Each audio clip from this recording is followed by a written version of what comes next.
Hello, friends. Welcome to Mystery Detective, where cases that seem to have been solved always hide truths behind the thickest veils. If this is your first time visiting our channel, don't forget to leave a like and subscribe to join us in the thrilling and mysterious world of detective stories. Today, we will dive into a case that once shook Hong Kong to its core, the case of the box in the rain at Happy Valley in 1975.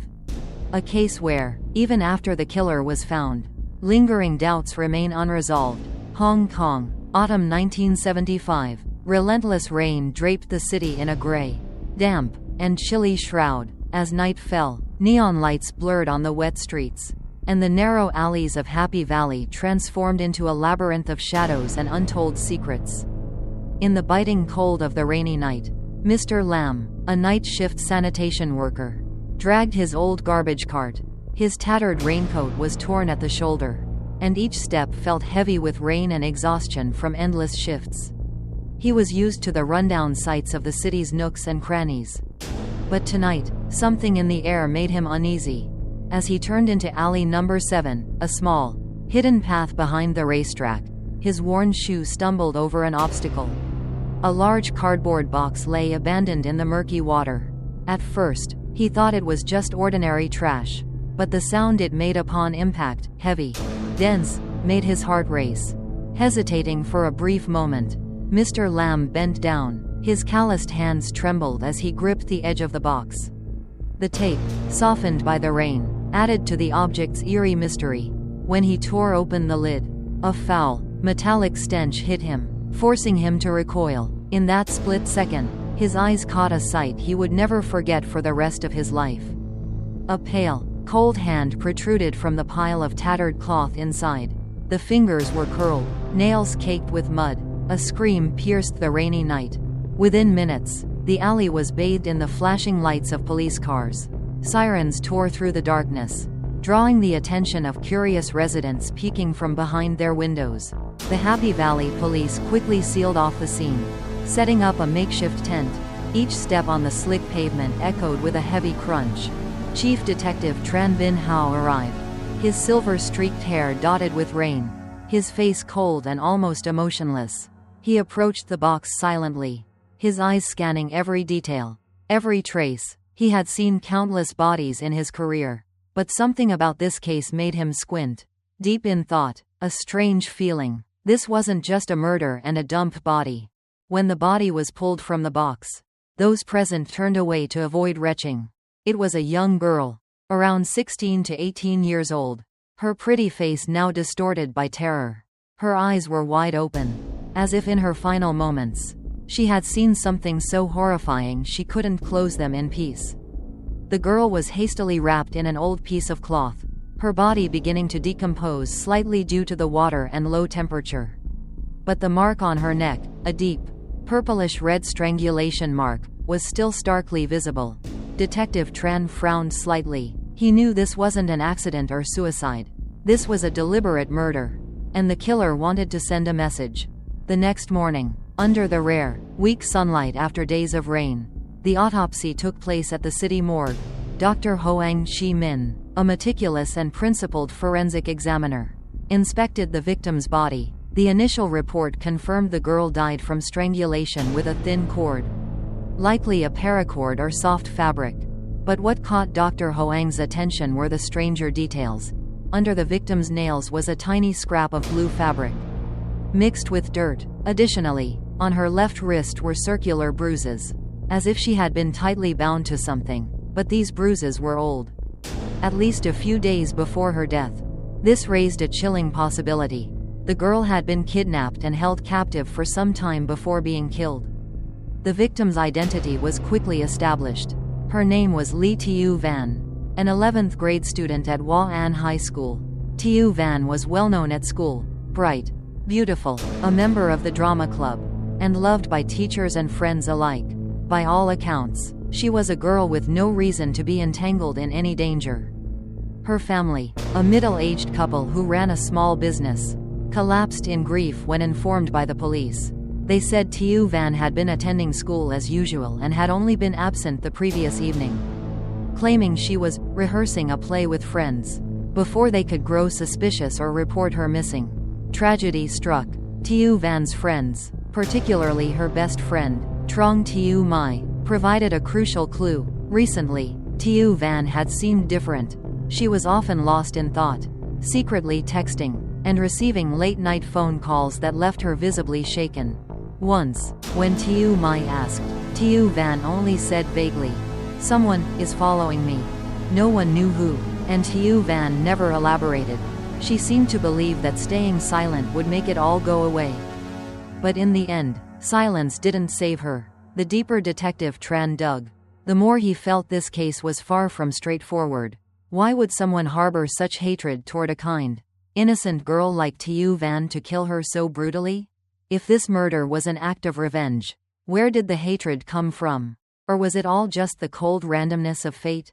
As night fell, Detective Tran sat in his small office, staring at a black and white photo of Tiu Van's smiling face, radiant, full of hope. He picked up the phone and called his assistant, Lam Jia Han. Start checking her closest connections. Friends, teachers, neighbors, everyone. I have a feeling the killer is still nearby. The deeper the investigation went, the thicker the veil of mystery surrounding Tiu Van's death became.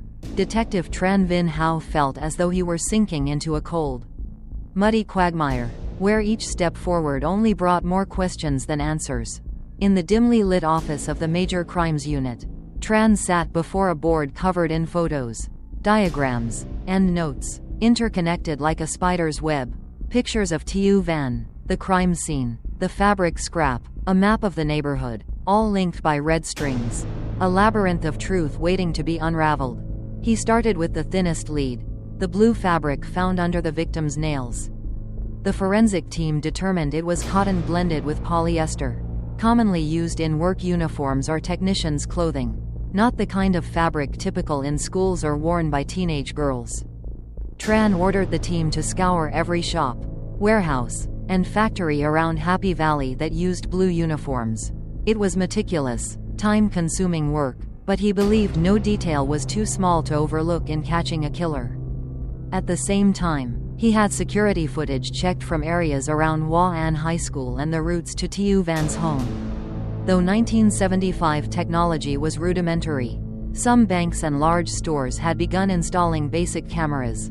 While the team worked tirelessly, Tran met with each of Tiu Van's close friends.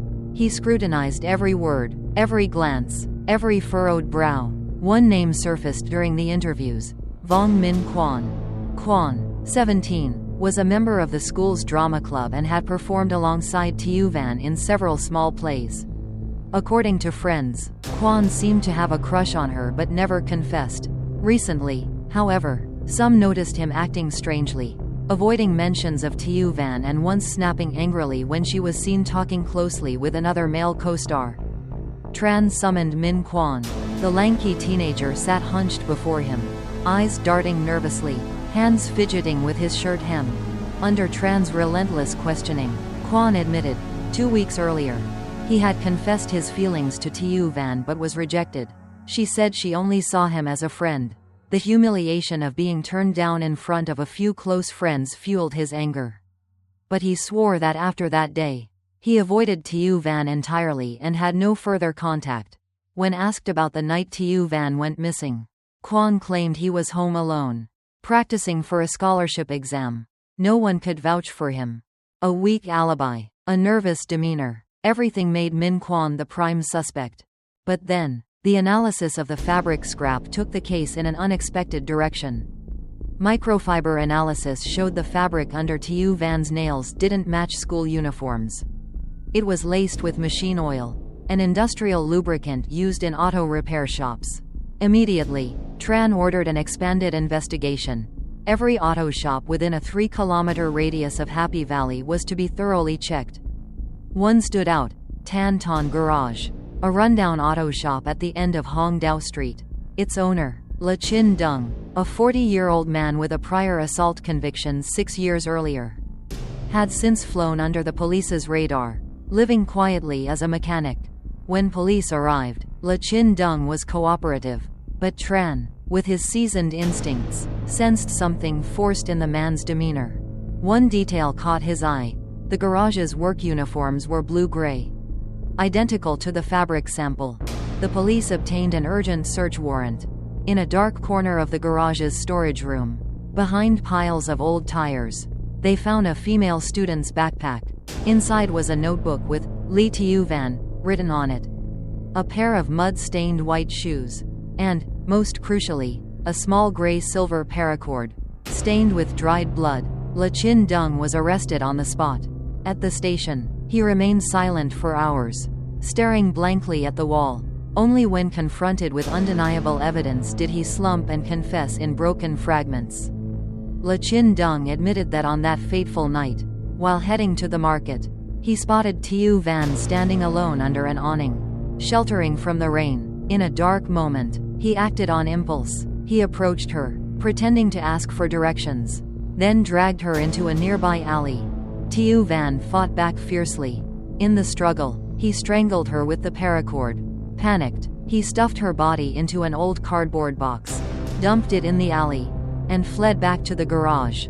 His confession was cold, mechanical, as if a human life was as disposable as a piece of trash. The interrogation room fell into a heavy silence. Outside, the city was raining again. The heavy drops washed the alley where the tragedy occurred but could never erase the pain of those left behind.